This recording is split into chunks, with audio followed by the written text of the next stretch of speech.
الحمد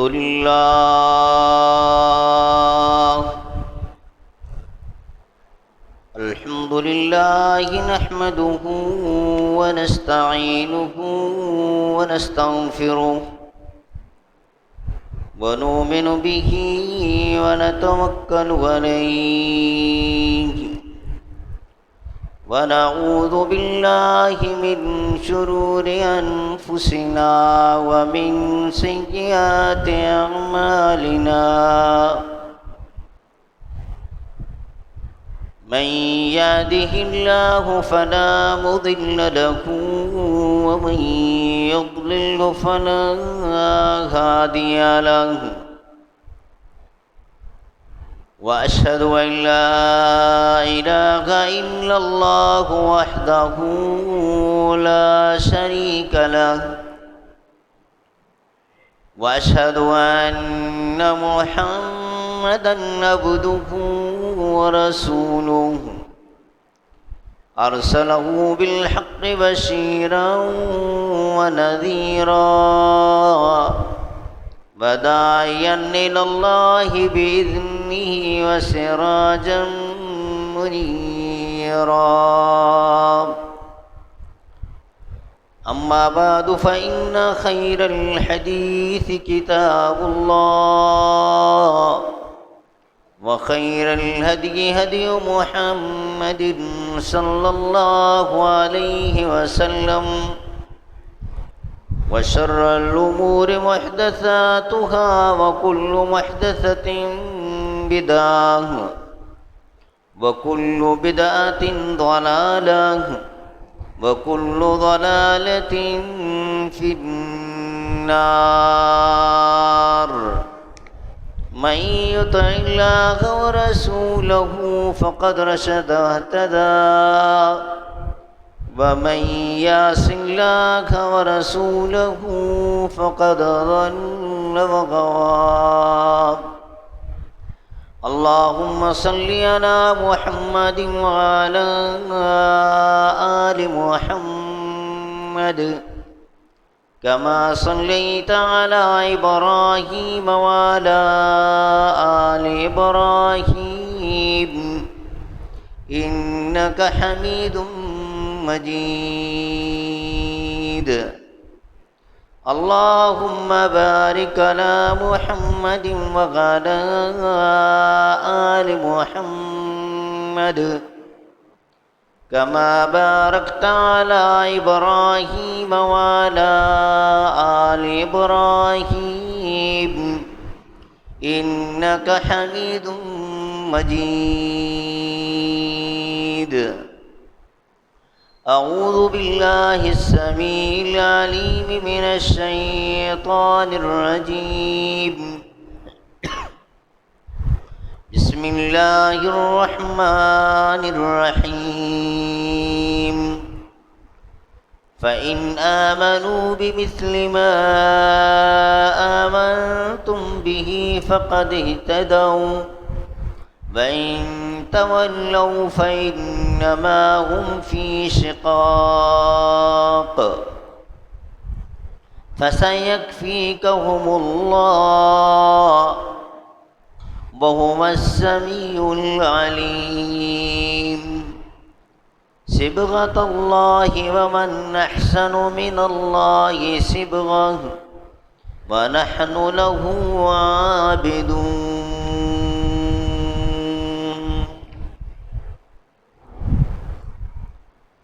اللہ مالک الملک کی حمد و ثنا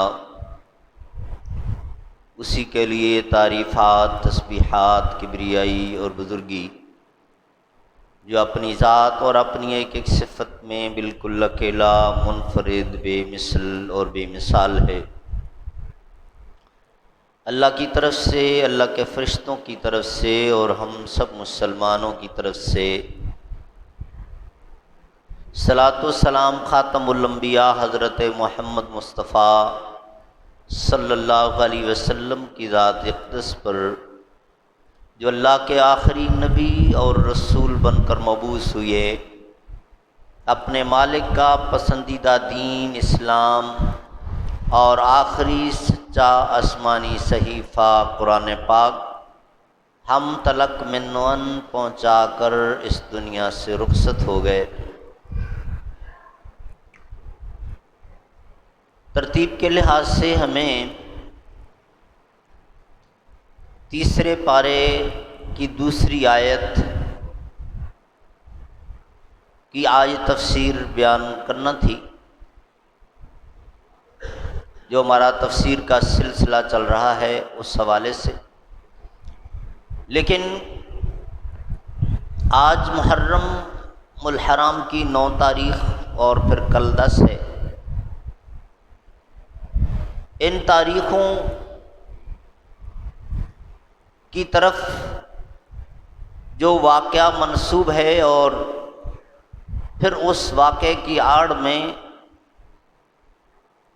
جو کچھ ہمارے ہاں ہوتا ہے اس کے حوالے سے چیدہ چیدہ باتیں پیارے نبی صلی اللہ علیہ وسلم کی دی ہوئی اس شریعت کے کچھ اصول میں آپ کے سامنے رکھوں گا، جن کو سمجھنا بہت ضروری ہے۔ ہم فرقہ واریت کے بالکل سخت خلاف ہیں، اور آپ حضرات جو اس مسجد کے مستقل نمازی ہیں اچھی طرح جانتے ہیں کہ 97 سے لے کر آج تک منبر کو امانت سمجھتے ہوئے ہم کوئی بھی ایسی بات نہیں کرتے کہ جس سے کسی کی دل آزاری ہو اور فرقہ واریت کو ہوا دی جائے، لیکن اس کے ساتھ ساتھ یہ بات بھی سمجھنا ضروری ہے کہ حق چھپانا بہت بڑا جرم ہے، اللہ نے اس کو جرم قرار دیا۔ علماء کرام کی ذمہ داری ہے کہ وہ حق سچ بیان کریں۔ جمعے کے خطبے کا مقصد بھی یہ ہوتا ہے کہ لوگوں کو درپیش مسائل کا حل اور اس کی رہنمائی دی جائے۔ قصے کہانیاں شعر و شاعری لطیفے سنا کر ٹائم پاس کرنا یہ جمعے کے خطبے کا مقصد نہیں ہے۔ میرے بھائیوں، آج بالکل وہ شعر جو ہے وہ مصداق بن رہا ہے کہ مگس کو باغ میں جانے نہ دیجو کہ ناحق خون پروانے کا بہے گا۔ کہا جی کہ یہ جو پروانہ جل رہا ہے یہ موم بتی کا قصور نہیں ہے، یہ شہد کی مکھی کا قصور ہے۔ اچھا جی، شہد کی مکھی کا قصور کیوں ہے؟ کہا جی شہد کی مکھی باغ میں گئی، پھلوں کا، پھولوں کا، پتوں کا رس چوسا، چھتا لگایا، شہد بنا، شہد نکال لیا گیا، اس سے موم بتی بنائی گئی، موم بتی بنی، اس کو جلایا گیا، اور جب موم بتی جلتی ہے تو اس پر پروانے آتے ہیں، اور جب پروانہ اس کے اوپر آتا ہے تو اس کے پر جل جاتے ہیں، مر جاتا ہے۔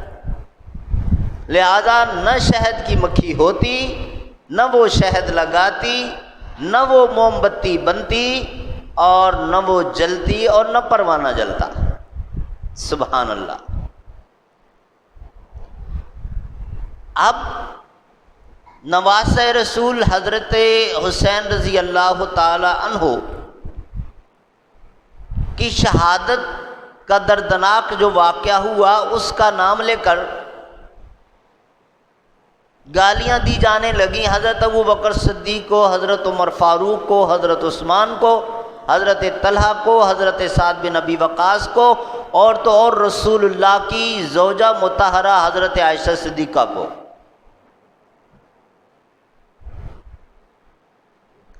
جو کہ اس واقعے سے کئی سال پہلے دنیا بھی چھوڑ چکے تھے، ان کا اس واقعے سے تعلق ہی نہیں ہے۔ تو ان کا ذکر کیوں؟ وہ جی انہوں نے حضرت علی کی خلافت چھین لی تھی حضرت ابوبکر صدیق نے، وہ نہ چھینتے تو بعد میں بھی یہ نہ ہوتا، لہذا ہم ادھر سے شروع کرتے ہیں گالیاں دینا، معاذ اللہ۔ پہلی بات تو یہ ہے کہ ہر معاشرے میں گالی دینا، غیر مہذب گفتگو کرنا، یہ اچھے آدمی کا کام نہیں ہوتا۔ پھر ہم ایک قدم اور آگے بڑھتے ہوئے کہتے ہیں جو بندہ اس دنیا سے رخصت ہو گیا، جو فوت ہو گیا، یار وہ جیسا بھی تھا اس کا معاملہ اللہ کے ساتھ، آپ اس کے متعلق زیادہ بات نہ کریں۔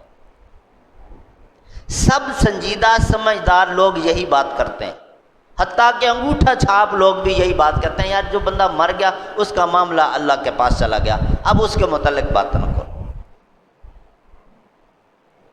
کتنا بڑا ظلم ہوگا کہ وہ لوگ جو رسول اللہ کے ساتھی تھے، جن کو رسول اللہ اپنی زبان مبارک سے جنت کی خوشخبریاں دے چکے تھے، ان کے متعلق پھر ایسی باتیں کی جائیں۔ اور بڑی دلچسپ بات ہے کہ ایک طرف اللہ نے کہا لَقَدْ كَانَ لَكُمْ فِي رَسُولِ اللَّهِ أُسْوَةٌ حَسَنَةٌ، رسول اللہ صلی اللہ علیہ وسلم کی حیات طیبہ میں تمہارے لیے بہترین نمونہ ہے۔ دوسری طرف جو میں نے آپ کے سامنے پہلے پارے کے آخری حصے کی آیت پڑھی، آیت نمبر 137، فَإِنْ آمَنُوا بِمِثْلِ مَا آمَنْتُمْ بِهِ فَقَدِ اهْتَدَوْا، کہ بعد میں آنے والے لوگ بھی اگر ہدایت پانا چاہتے ہیں، کامیاب ہونا چاہتے ہیں، تو ان کو اس طرح ایمان لانا ہوگا جس طرح رسول اللہ کے صحابہ ایمان لائے۔ کتنی بڑی بات ہے، یعنی رسول اللہ کو رول ماڈل قرار دیا، اور اس کے بعد اللہ نے رسول اللہ کے شاگردوں کو، صحابہ کرام کو امت کے لیے رول ماڈل قرار دیا ہے، ان جیسا ایمان۔ اس آیت پر ہم تفصیل سے بات کر چکے ہیں کچھ مہینے پہلے، وہ میں نہیں دہراؤں گا، لیکن یہ جو واقعہ ہوا اس حوالے سے جو چند باتیں میں آپ کے سامنے رکھنا چاہتا ہوں۔ پہلی بات تو یہ ہے کہ ہم سب کا اتفاق ہے کہ یہ بہت بڑا ظلم ہوا، کائنات کا سب سے بڑا ظلم ہوا۔ رسول اللہ کا نواسا، اس پر یہ تشدد، یہ ظلم، اور پوری فیملی جس عتاب میں آئی، اس کے جو جو ذمہ دار ہیں سب کے سب مجرم ہیں، رسول اللہ کے مجرم ہیں، رسول اللہ کی فیملی کے مجرم ہیں، مسلمانوں کے مجرم ہیں، خود اللہ کے مجرم۔ ہم ان کو گالیاں دے کے، پتھر مار کے، پھانسی پہ لٹکا کے بھی وہ سزا نہیں دے سکتے جو اللہ ان کو دے سکتا ہے۔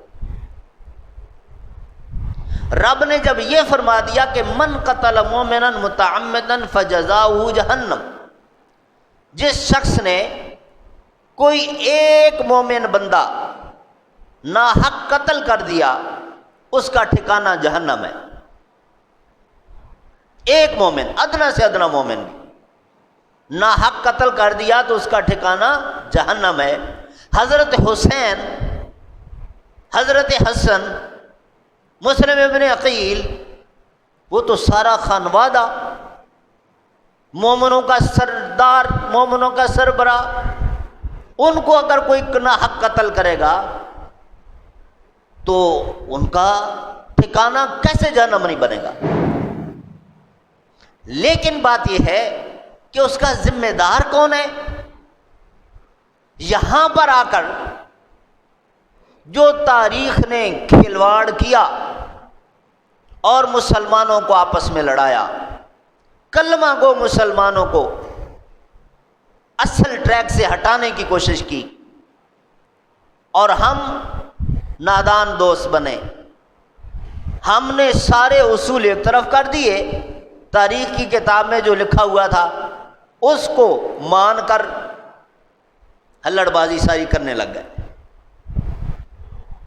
جب اللہ فرما رہا ہے، پیارے نبی کی احادیث موجود ہیں، تو پہلے ان کو سامنے رکھیں، اور خود حضرت حسین رضی اللہ تعالی عنہ نے اپنی شہادت سے چند لمحات پہلے اپنی بہن کو جو وصیتیں کی تھیں وہ ساری کتابوں میں موجود ہیں، وہ پڑھ لیں۔ تو دیکھیں، اصل محبت تو یہ ہوتی ہے کہ جس کا آپ نام لے رہے ہیں نا اس کی بات مانیں، اس جیسا لائف سٹائل بنائیں، اس جیسا ایٹیٹیوڈ اپنائیں، اس جیسے کارنامے سر انجام دیں۔ اس طرف ہم جاتے نہیں۔ نماز ہی کی بات ہے، انہوں نے وہاں بھی نماز نہیں چھوڑی اور ہم ایئر کنڈیشن میں بیٹھ کے نماز نہیں پڑھتے۔ وہ ہر پیر اور جمعرات کا روزہ رکھتے تھے اور ہمیں اس سنت کا پتہ ہی نہیں ہے۔ انہوں نے اپنی زبان سے کسی بڑے سے بڑے دشمن کو گالی نہیں دی اور ہم انہی کا نام لے کر گالیاں دیتے ہیں۔ انہوں نے کسی کافر کو بھی اوئے کافر نہیں کہا اور ہم کلمہ گو کو کافر کہنے لگ گئے۔ تو یہ بالکل 180 ڈگری پر ہم اپوزٹ جا کے کھڑے ہو گئے۔ کیا بنے گا ہمارا؟ وہ جو حدیث ہے کہ قیامت والے دن رسول اللہ صلی اللہ علیہ وسلم حوض کوثر پر ہوں گے، اللہ تعالیٰ سب کو نصیب فرمائے، لوگ آ رہے ہوں گے اور آپ صلی اللہ علیہ وسلم اپنے دست مبارک سے کوثر کا پانی پلا رہے ہوں گے، لیکن ایک گروپ آئے گا اور فرشتے ان کو روک دیں گے، اور آپ صلی اللہ علیہ وسلم فرمائیں گے کہ جبریل ان کو کیوں روکا جا رہا ہے؟ ان کو آنے دو، یہ میرے امتی ہیں، میں ان کو پانی پلاؤں۔ تو جواب آئے گا انک لا تدری ما احدثوا بعدک، اللہ کے حبیب بلا شبہ انہوں نے آپ کا کلمہ پڑھا تھا، لیکن آپ کو معلوم نہیں کہ آپ کے بعد انہوں نے کرتوت کیا کیے تھے۔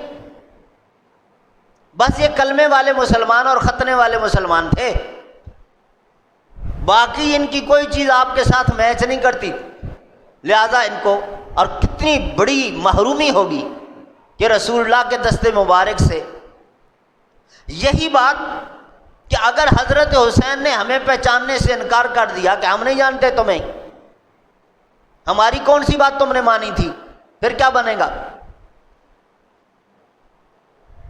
اس کے بعد یہ جو کچھ ہم کرتے ہیں، میں نے پہلے بھی اس پر ایک مرتبہ بات کی تھی، رسول اللہ کی حدیث ہے من سلم المسلمون من لسانہ و یدہ، بچے بچے کی زبان پر ہے۔ آپ لوگوں کا راستہ بند کر دیں، لوگوں کی مارکیٹ بند کر دیں، معیشت کو نقصان پہنچائیں، خوف و ہراس پھیلائیں، چوری کی بجلی چلائیں، اور پھر چھوڑ دینا یہ اختلافی مسئلے، تو عید میلاد النبی یا محرم یہ ان کو چھوڑ دیں، قاری عبد الباسط کی تلاوت لگا دیں، اس پر تو کسی کا اختلاف نہیں ہے نا، جو مشہور قاری مصر کے پرانے فوت ہو گئے، ان کی تلاوت۔ آپ راستہ بلاک کر کے، گلی بلاک کر کے قاری عبد الباسط کی تلاوت لگا دیں، یہ جرم ہے، گناہ ہے۔ آپ سننا چاہتے ہیں گھر میں سنیں، لوگوں کا راستہ بلاک کر کے آپ زبردستی ان کو نہیں سنا سکتے۔ شریعت یہ کہتی ہے، جو لوگ حج کی سعادت سے مشرف ہو چکے ہیں وہ اس بات کو اچھی طرح جانتے ہیں، جو نہیں بھی گئے اللہ ان کو لے جائے اور وہ حج کر کے آئیں۔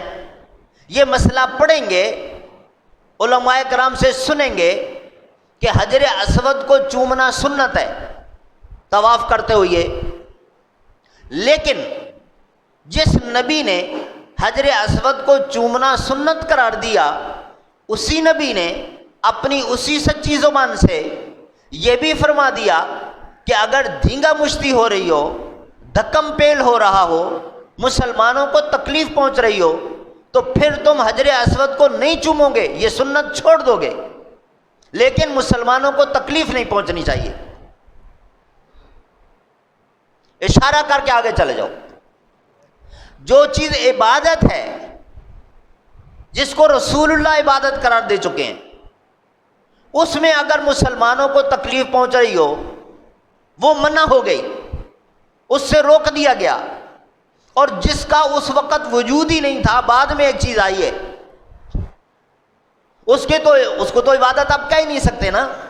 عبادت تو وہ ہے جو رسول اللہ نے بتا دی، رسول اللہ کی حیات طیبہ میں وہ عمل ہوا اور آپ نے اس سے نہیں روکا، وہ عبادت ہوگی، وہ دین ہوگا، وہ شریعت ہوگی۔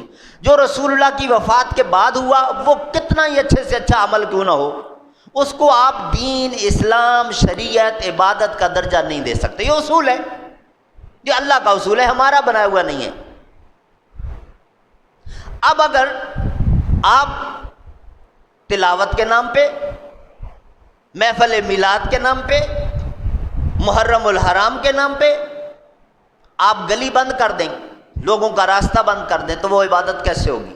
کیسے ثواب ملے گا؟ رب نے تو منع کیا، رب کے رسول نے منع کیا۔ اس کے بعد رسول کریم صلی اللہ علیہ وسلم کی واضح حدیث موجود صحیح بخاری شریف میں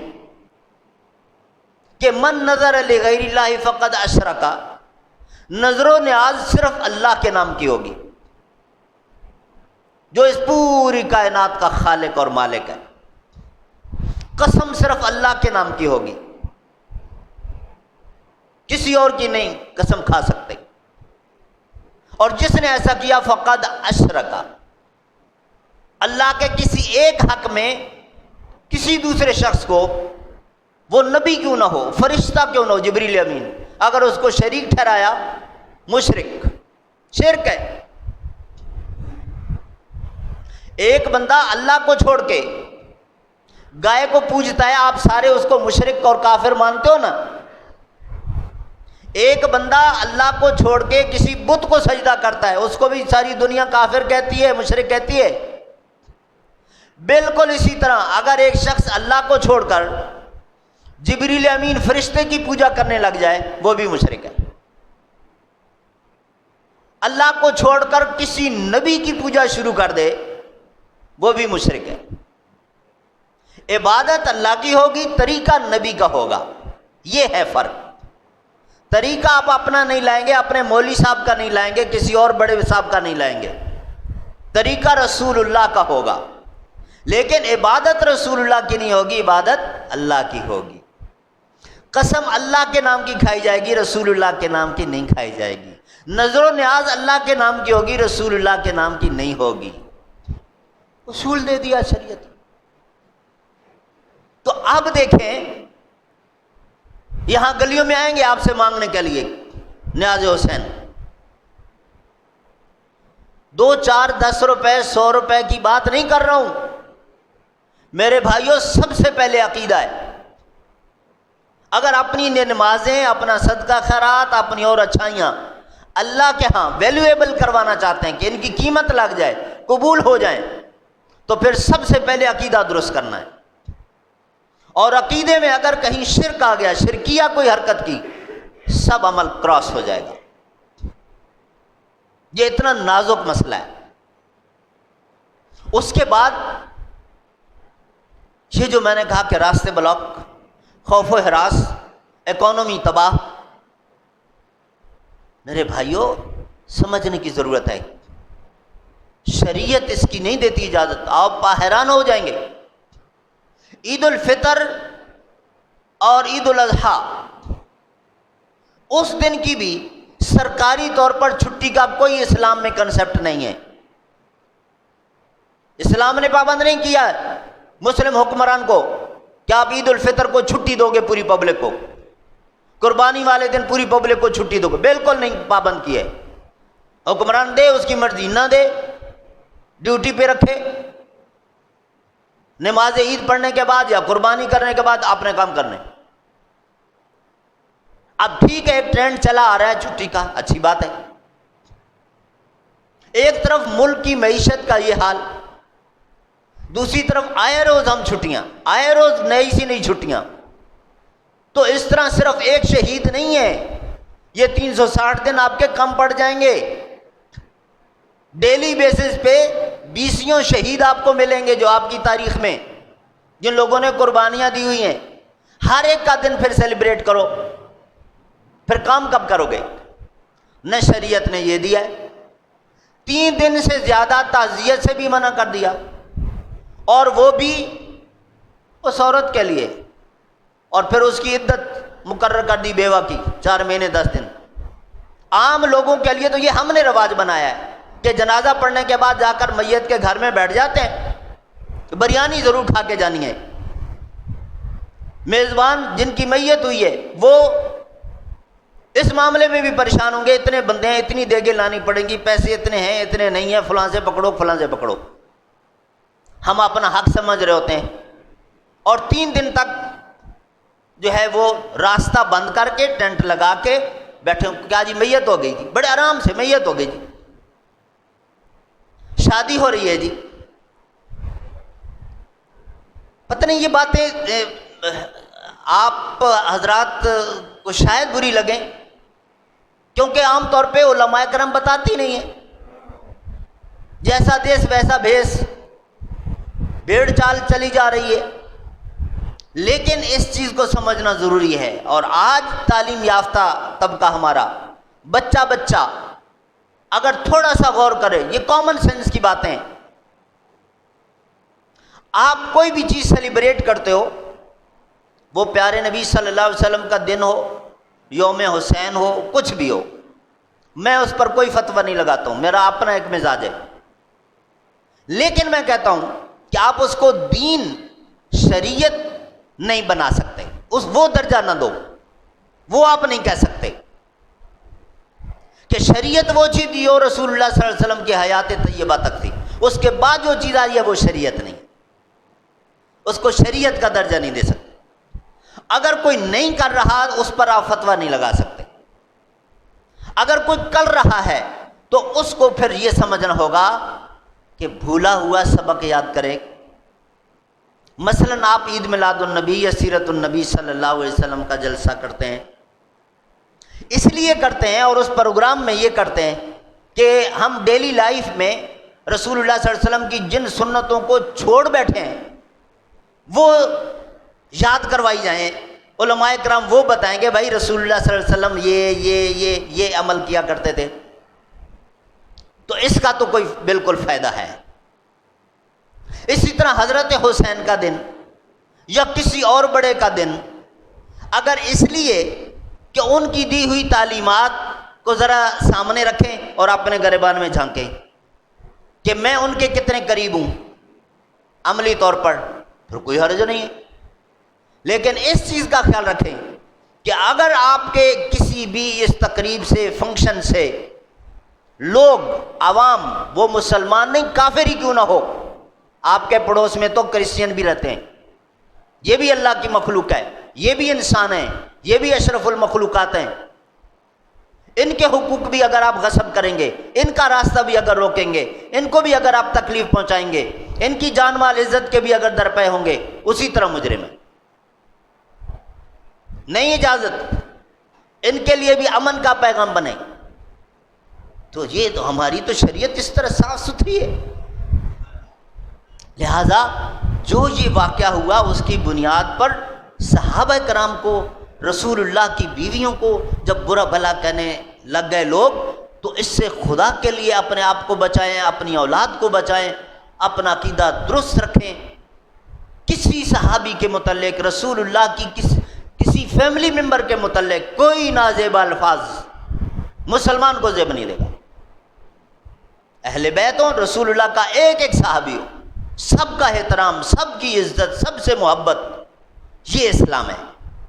چند ایک کے ساتھ محبت کا دعویٰ اور باقی سب کو گالیاں، یہ اسلام نہیں ہے. اور ان کو اگر آپ پڑھو ان کا آپس میں کیا تعلق تھا، آپ حیران ہو جاؤ گے. وہ ایک دوسرے کے لیے جانیں نچھاور کرنے والے تھے. حضرت عثمان رضی اللہ، حضرت عمر فاروق سے یہ فتنہ شروع ہوا خارجیوں کا، دشمن حرکت میں آیا، وہ خلیفہ شہید ہوئے، حضرت عثمان شہید ہوئے، حضرت علی شہید ہوئے، آپ بتائیں یہ سلسلہ۔ حضرت عثمان رضی اللہ تعالی عنہ کے گھر کا جب محاصرہ کیا ہوا تھا بلوائیوں نے، سارے صحابہ کرام مشورہ دے رہے تھے، امیر المومنین حکم دیجیے، یہ ظلم کر رہے ہیں، ہم ان کو روکیں، یہ ہمارا مقابلہ نہیں کر سکتے۔ حضرت علی رضی اللہ تعالیٰ عنہ نے فرمایا امیر المومنین آپ اجازت تو دیں، دیکھیں ان کا میں حشر کیا کرتا ہوں۔ لیکن حضرت عثمان کہتے تھے یہ میرے نبی کا شہر ہے، یہ میرے نبی کا شہر ہے، میں اس میں خون خرابہ نہیں، میری ایک جان اس کی خاطر کہ یہ لوگ قتل ہو جائیں گے، نہیں میں اس کی اجازت نہیں دوں گا، میرے نبی کا شہر ہے، میں اس کا تقدس پامال نہیں ہونے دوں گا۔ دیکھو ذرا ان لوگوں کی، حضرت علی کیوں دفاع کر رہے ہیں حضرت عثمان کا۔ پھر حضرت حسن اور حضرت حسین کو، دونوں اپنے صاحبزادوں کو بھیجا کہ مجھے تو اجازت نہیں دے رہے امیر المومنین، لیکن تم ایسا کرو کہ جا کر چھپ کر امیر المومنین کے دروازے پہ پہرا دو کہ کوئی ان کے گھر میں داخل ہو کر ان کے ساتھ زیادتی نہ کرے۔ حضرت عثمان رضی اللہ تعالی عنہ کو پتہ چلا، اوپر والے کمرے میں تھے کہ حضرت حسن اور حضرت حسین اس طریقے سے کھڑے ہیں، وہاں سے کہا کہ میرے شہزادوں، میرے بھتیجوں واپس چلے جاؤ گھر۔ کہا امیر المومنین ہمیں بابا نے بھیجا ہے۔ کہا میں تمہیں کہہ رہا ہوں امیر المومنین کے ہونے کے ناطے کہ واپس چلے جاؤ، گھر چلے جاؤ، میری وجہ سے تمہیں تکلیف نہیں پہنچنی چاہیے۔ وہ تو پہرا دینے کے لیے گئے تھے، گھر چلے گئے، اور اس کے بعد جب حضرت عثمان کی شہادت ہو گئی، یہ بات سننے والی ہے، کتنا دردناک واقعہ ہے۔ قرآن پڑھتے ہوئے حضرت عثمان کو شہید کیا گیا، حضرت نائلہ کی انگلیاں کٹ گئیں تلوار سے۔ تو حضرت علی رضی اللہ تعالیٰ عنہ نے اپنے دونوں صاحبزادوں کا، حضرت حسن حضرت حسین، اتنا پیار کرتے تھے اس وجہ سے کہ رسول اللہ صلی اللہ علیہ وسلم جس طرح ان کے ساتھ پیار والا رویہ رکھا ہوا تھا۔ غصہ آیا، تھپڑ مار دیا کہ میں نے تمہیں بھیجا تھا کہ دروازہ نہ چھوڑنا، کسی کو اندر داخل نہ ہونے دینا، تم کیوں واپس آئے؟ تو انہوں نے کہا بابا ہم نہیں آنا چاہتے تھے، لیکن امیر المومنین نے آرڈر کر دیا، جس طرح آپ کو روک دیا اس طرح ہمیں بھی روک دیا۔ تو میرے بھائیوں، ان کے آپس میں یہ تعلقات تھے۔ آج دنیا کچھ سے کچھ بیان کر رہی ہے، تو خدا کے لیے ان خرافات سے اپنے آپ کو بچائیں، ہر صحابی کا احترام کریں، نبی کی فیملی کے ہر بندے کا احترام کریں، اسلام آپ کو یہ سکھائے گا۔ اور جو بھی اس دنیا سے فوت ہو گیا، بس اس کے متعلق اپنی زبان بند کر لیں، اس کا معاملہ اللہ کے پاس چلا گیا، اس نے کوئی غلطیاں کی، اللہ حساب کرے گا، میں جج نہیں ہوں، میرے ذمے نہیں ہے اس کا احتساب، رب اپنا معاملہ خود اس کے ساتھ کرے گا۔ اللہ رب العالمین ہم سب کو اس طرح کا صحیح سچا اسلام اپنانے کی توفیق عطا فرمائے، اور ہم سب کا خاتمہ اللہ تعالیٰ ایمان پر فرمائے۔ سبحان ربک رب العزت عما یصفون وسلام علی المرسلین والحمد للہ رب العالمین۔